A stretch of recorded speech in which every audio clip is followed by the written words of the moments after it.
Thanks for joining us. I'm Anne-Marie Green. And I'm Meg Oliver. Pope Francis is wrapping up his final hours in the nation's capital. A short time ago, he spoke to Congress. Then he will be heading to New York City. Right now, we are joined on the phone by Congresswoman Debbie Dingell of Michigan. She was there for the Pope's speech. Thanks for joining us, Debbie.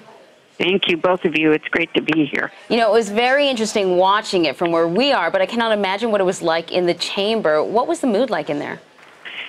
I think it was a very special moment of the Pope is truly you knew you were in the presence of a blessed man, but a man who is also joyous or tries to bring hope to people. And I think people were very sensitive to not doing in any way being offensive.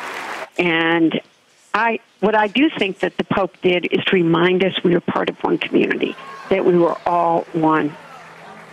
Congresswoman, I'm curious, at any point were you torn between your Catholic religious beliefs and your political views as you were sitting there? No, I was not. I think that the Pope, in the way that he talked to us today, touched upon what our differences were, but the way that he talked about faith and religion, had a great deal of respect for all faiths, talked about the need of the common good. I think what touched me the most was his reference on several occasions to the common good, which when I was in school, I'm a Catholic girl, born and bred, kindergarten through graduate school. But the nuns really taught us that, and we were part of a community, and we had a responsibility to that larger community. And I think without in any way trying to make anyone feel guilty, the Pope was talking about the common good, but also, was very... Remember the golden rule, treat others as you want to be treated. Holy Father's now going Congresswoman, it's one thing to be moved in the moment, but I'm curious, do you believe the Pope's remarks will have lasting impact or any impact beyond today? Well, for me, they're the words, it's why I'm in public service. What the Pope talked about today is what the nuns taught me many years ago.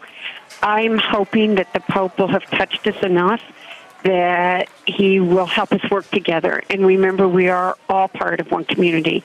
I've always been someone that works across the aisle, and that we do have the responsibility in the things that he said to us today, that we've got to seek for others the same possibilities which we seek for ourselves, and to help others grow like we've helped ourselves. I hope that we will all work together on opportunities to provide opportunities for others. And that the golden rule, as the Pope said, reminds us it's our responsibility to protect and help others. Yes, he definitely mentioned the golden rule. He got a lot of applause after that. He also talked about immigration and saying in recent centuries, millions of people came to this land to pursue their dream of building a future in freedom. How do you think his speech will impact the debate going on over illegal immigration? What I'm hoping is that it may reframe or provide an opportunity for us to discuss the issue. We all know that we need comprehensive immigration reform, and perhaps the Pope, in his touching everybody here today, reminded all of us that most of us our families came at some point as immigrants to this country. Also very touching was his discussion about the refugees, and not to think of them as numbers, but as human individuals that need help. I'm hoping that sort of his message today, which was delivered in a gentle way, is our responsibility to look at others and to bring hope into their lives. You're Catholic, and so I can understand why you would be enthusiastic about the Pope coming to the nation's capital, but there are an awful lot of lawmakers who are not Catholic, but everyone seemed as enthusiastic. This Pope is a very special man, and he has broken out of some of the stereotypes that we've had of conservative popes, and he's got a message. He cares about people. He loves people. He understands what it means to be part of a community. And I think the messages that he's had, God has sent him to us at this time for a reason. And I think he's trying to touch all people to remind us how much of a responsibility we have to each other and the importance we have of each other to each other. And Congresswoman, he also mentioned, he referenced Martin Luther King again today, as he did yesterday, and it got quite a reaction there, saying, "I am happy that America continues to be, for many, a land of dreams." I'm just curious what that was like when he delivered that line. It was very touching to be there and to hear it. And many of the members of the Black Caucus particularly responded to that. But, this is a human man. And I think that's what he's infallible on theology, but he understands everyday people.